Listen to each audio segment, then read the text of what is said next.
started life with becoming humility. Near his home in Independence, his experience as a farmer's son on the Missouri frontier set a pattern for the coming world statesman. World War I further inured the future president to the great burden of responsibilities ahead. As an artillery captain, he experienced all the grim impact of battle, leading his men with courage and resourcefulness throughout the bitter offensive in France. His exploits won the applause and respect of the hard-boiled members of the battery who served under him. The 35-year-old veteran emerged with a major's leaves on his shoulders. Elected senator in 1934 after a successful term as a county administrator, Harry Truman began his career in national affairs. His second senatorial term saw him heading the vitally important Truman Committee, watchdog of national defense expenditures during World War II. The committee was his own idea, born of his experience in the first global conflict, and it saved the government hundreds of millions of dollars. His record of achievement in government brought him the Democratic nomination as vice president in 1944. With his practical knowledge of federal administration, he was chosen as he expressed itself in these words to Mrs. Roosevelt: "What can I do to help?" Harry Truman fell heir to the national and international policies that Franklin Roosevelt had wisely created.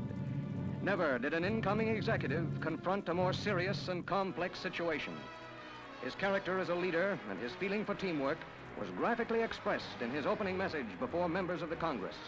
His desire to serve his country in all faithfulness was revealed in his first official act. Even the most experienced pilot cannot bring a ship safely into harbor unless he has the full cooperation of the crew. For the benefit of all, every individual must do his duty.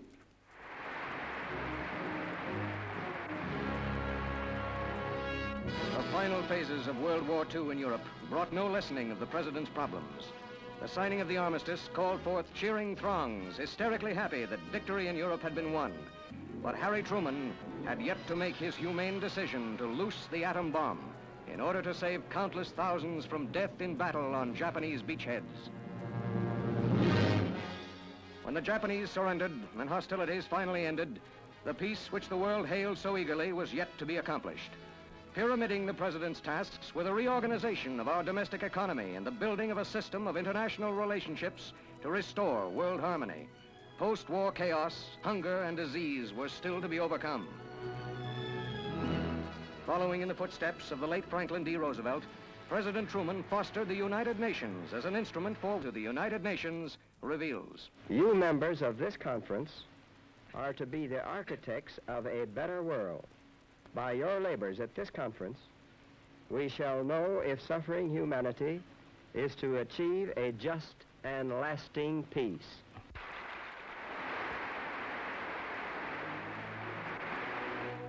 In spite of his preoccupation with world affairs, Harry Truman, returning from the Pan American Conference at Rio, found time to relax with the crew aboard the Big Mo before resuming the cares of state at Washington.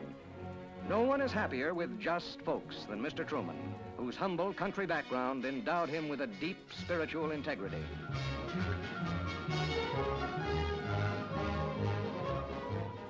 Harry Truman never lost touch with the people of Main Street, earned by hard work. It shelters a family closely knit by affection, common heritage, and aims. Here, daughter Margaret grew to gracious womanhood, encouraged in her talents by understanding parents. Harry Truman is husband and father first and foremost. It is neighbor Truman who is best known in Independence. High office has not changed his everyday relations with the home folks of all races, creeds, and colors. It is the warm understanding he has for just people that makes him conscious of the small businessman's needs. When at home, he always visits his early business associate, Ed Jacobson. The little town of Grandview was always a magnet for the president as long as his mother lived in her modest cottage. Much of the president's character stems from the indomitable will that sustained her into her. Inheriting, as he did from Franklin Roosevelt, many serious social undertakings, President Truman has always championed the crippled victims of disease.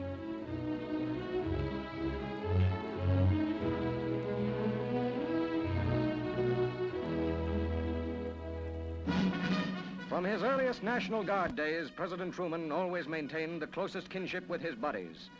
And when members of Battery D march, even a president walks.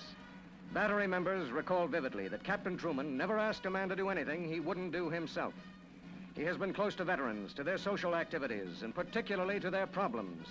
None of the efficient functioning of the Veterans Administration. But there is no veteran problem more pressing than housing. This is one of the major reasons for the President calling the 80th Congress back into special session. Earlier, Mr. Truman succeeded in pushing through a veterans' low-cost housing bill that at least partially alleviated the desperate shortage. With the nation needing millions of dwellings immediately, the President labored long and hard for constructive housing legislation. In one of the toughest of post-war problems, homes began to take shape against the twin handicaps of spiraling costs and material shortages.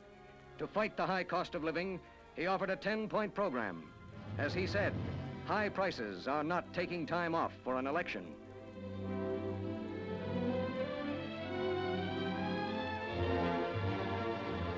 One of the President's mightiest battles with the 80th Congress came over the Taft-Hartley Labor Act, a measure he promptly vetoed.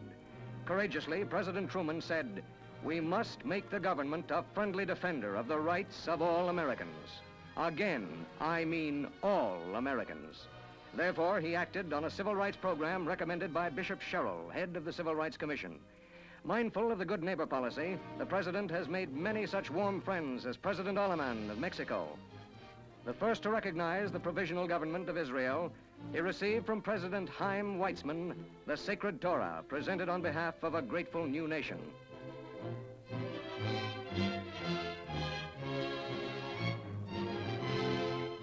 No president in American history has ever been faced with the tremendous tide rolled over Europe. The Truman answer was immediate. As the Iron Curtain moved forward, the Truman Doctrine came into being.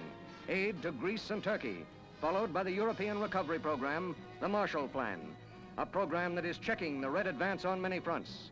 American food and economic aid have been paying off for peace.